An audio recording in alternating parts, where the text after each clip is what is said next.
Who are you?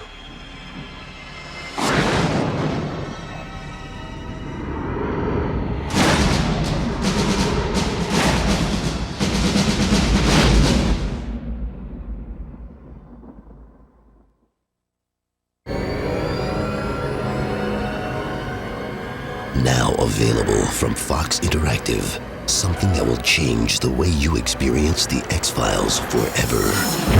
The X-Files Unrestricted Access. The definitive X-Files interactive resource. Actual case files, dossiers, and evidence. You investigate. You encounter. Know what they know and more. The X-Files Unrestricted Access for Windows 95 CD-ROM from Fox Interactive.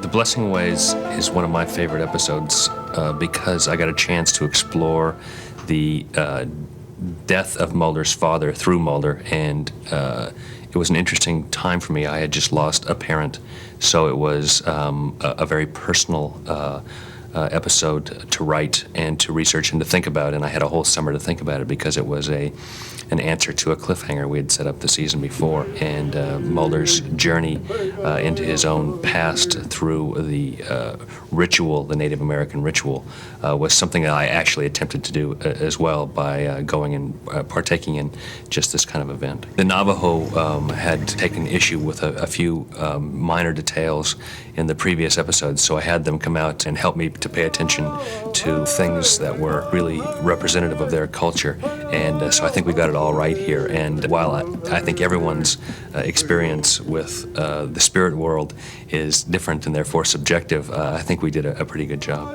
The days and nights now will be long and difficult for the FBI man as the holy people come and help him to choose.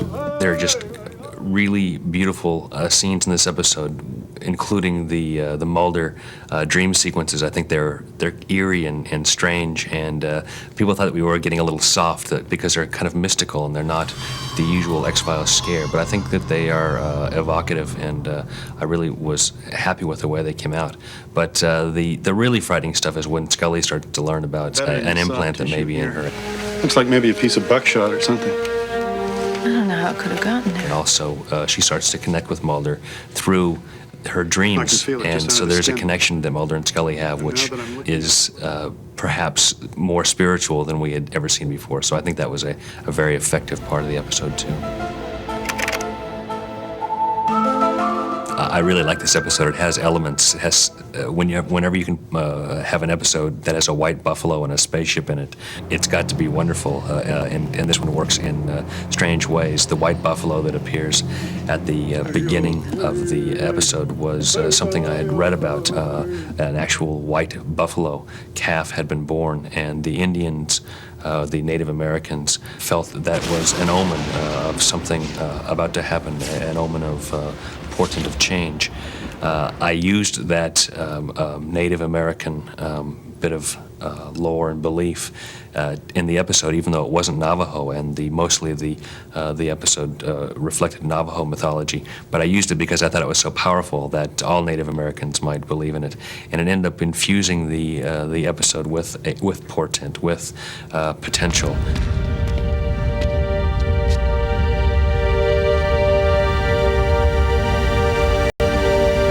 When I told the crew that what I wanted to do was to actually float a spaceship from the ground up those many stories with Mulder watching out those windows, they looked at me like I was out of my mind.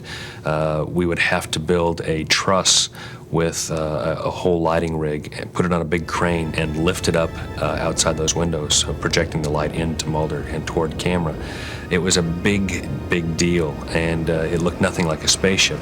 The idea is that you would play the light projected from this truss, from this contraption that we built through the windows, and marry it to a computer-generated effect when Mulder actually got outside the building.